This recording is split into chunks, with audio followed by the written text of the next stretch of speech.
ലോക്സഭാ തെരഞ്ഞെടുപ്പിന്റെ അഞ്ചാം ഘട്ടത്തിൽ 57.62% പോളിംഗ്. ഏറ്റവും കൂടുതൽ പോളിംഗ് ബംഗാളിലാണ് 73%. ഏറ്റവും കുറവ് മഹാരാഷ്ട്രയിൽ. സുബി വിശ്വനാഥൻ നാഷണൽ ഡെസ്കിൽ നിന്നും വാർത്തകൾ വിശദാംശങ്ങളുമായി ചേരും. സുബി, അങ്ങനെ അഞ്ചാം ഘട്ടത്തിലെ പോളിംഗ് പൂർണ്ണമായിരിക്കുന്നു. ഭേദപ്പെട്ട പോളിംഗ് എന്ന് പറയാമല്ലേ? എന്താണ് വിശദാംശങ്ങൾ? പോളിംഗ് എവിടം വരെ എത്തി?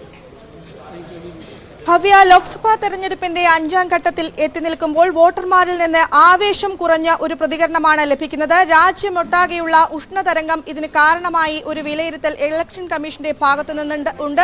നിലവിൽ ലഭിക്കുന്ന കണക്ക് പ്രകാരം 57.62 എന്നതാണ് പോളിംഗ് പെർസെന്റേജ്. ഇതിൽ ചെറിയ മാറ്റങ്ങൾ ഇനിയും ഉണ്ടാകാനുള്ള സാധ്യതയുണ്ട്. അവസാന കണക്കുകൾ പുറത്തു വരുന്നതേയുള്ളൂ. ഏതായാലും ഇലക്ഷൻ കമ്മീഷൻ പറയുന്നത് ഉഷ്ണതരംഗം ഉൾപ്പെടെയുള്ള കാര്യങ്ങൾ ഇതിന് കാരണമായിട്ടുണ്ടാകാമെന്നാണ്.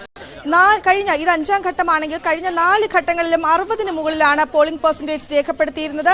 അതുകൊണ്ട് തന്നെ ഇത്തവണ എന്തുകൊണ്ട് ഇത് കുറഞ്ഞു എന്നൊരു ചോദ്യം വിവിധ ഭാഗങ്ങളിൽ ഉയരുന്നുണ്ട്. അതിനാണ് ഈ ഉഷ്ണതരംഗം എന്നൊരു റീസൺ പറയുന്നത്. ഏതായാലും പശ്ചിമ ബംഗാളിലാണ് ഏറ്റവും ഉയർന്ന പോളിംഗ് രേഖപ്പെടുത്തിയിരിക്കുന്നത്, 73%. മഹാരാഷ്ട്രയിൽ നമുക്കറിയാം NCPയും ശിവസേനയും തമ്മിൽ ചില വിഭാഗീയ പ്രശ്നങ്ങൾ നിലനിൽക്കുന്ന മഹാരാഷ്ട്രയിലാണ് ഏറ്റവും കുറവ് പോളിംഗ് രേഖപ്പെടുത്തിയിരിക്കുന്നത്. 49.01% മഹാരാഷ്ട്രയിലെ പോളിംഗ്. പ്രത്യേകിച്ചും നഗര കേന്ദ്രീകര ബൂത്തുകളിലേക്കും ഗ്രാമീണ ബൂത്തുകളിലേക്കും ജനം ഒഴുകിയെത്തിയില്ല എന്നൊരു വിലയിരുത്തൽ ഇവിടെ നിന്ന് ഉണ്ടാകുന്നുണ്ട്. എന്തുകൊണ്ട് 50% പോലും പോളിംഗ് രേഖപ്പെടുത്തിയില്ല എന്നൊരു ചോദ്യം മഹാരാഷ്ട്രയുടെ കാര്യത്തിൽ ഉയരുന്നുണ്ട്. ഒപ്പം ജമ്മു കാശ്മീരിൽ നിലവിലെ കണക്ക് പ്രകാരമാണെങ്കിൽ 55.20% നിലവിൽ രേഖപ്പെടുത്തിയിരിക്കുന്ന പോളിംഗ് ശതമാനം. ബീഹാറിൽ 53.06, ഝാർഖണ്ഡിൽ 63.06, ലഡാക്കിൽ 67.15, ഒഡീഷയിൽ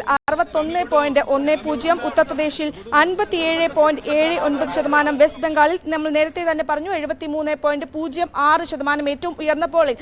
ഈ ഏറ്റവും ഉയർന്ന പോളിംഗ് വെസ്റ്റ് ബംഗാളിനെ സംബന്ധിച്ച് തൃണമൂൽ കോൺഗ്രസ് ഉൾപ്പെടെയുള്ള രാഷ്ട്രീയ പാർട്ടികൾ വലിയ പ്രതീക്ഷയോടുകൂടിയാണ് നോക്കിക്കാണുന്നത്. ഏതായാലും അഞ്ചാം ഘട്ട പോളിംഗ് പെർസെന്റേജ് അല്പം കുറഞ്ഞിരിക്കുന്നു.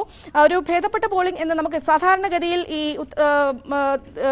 കേരളം ഒഴിച്ചുള്ള മറ്റ് സംസ്ഥാനങ്ങളിലേക്ക് എത്തുമ്പോൾ, പ്രത്യേകിച്ചും ഉത്തർപ്രദേശ് ഉൾപ്പെടെയുള്ള സംസ്ഥാനങ്ങൾ, അതായത് ആ ഭാഗങ്ങളിലുള്ള സംസ്ഥാനങ്ങളിലേക്ക് എത്തുമ്പോൾ പോളിംഗ് പെർസെന്റേജിൽ വലിയൊരു കുതിച്ചുകയറ്റം ഉണ്ടാകാറില്ല. പക്ഷേ വിലയിരുത്തുകൾ കഴിഞ്ഞ പോളിംഗ് പെർസെന്റേജിനേക്കാൾ 1, 2, 3, 4 ഈ ഘട്ടങ്ങളിലേക്കാൾ എന്തുകൊണ്ട് അഞ്ചാം ഘട്ടത്ത് കുറഞ്ഞു എന്നൊരു ചോദ്യം ഉയരുന്നുണ്ട്.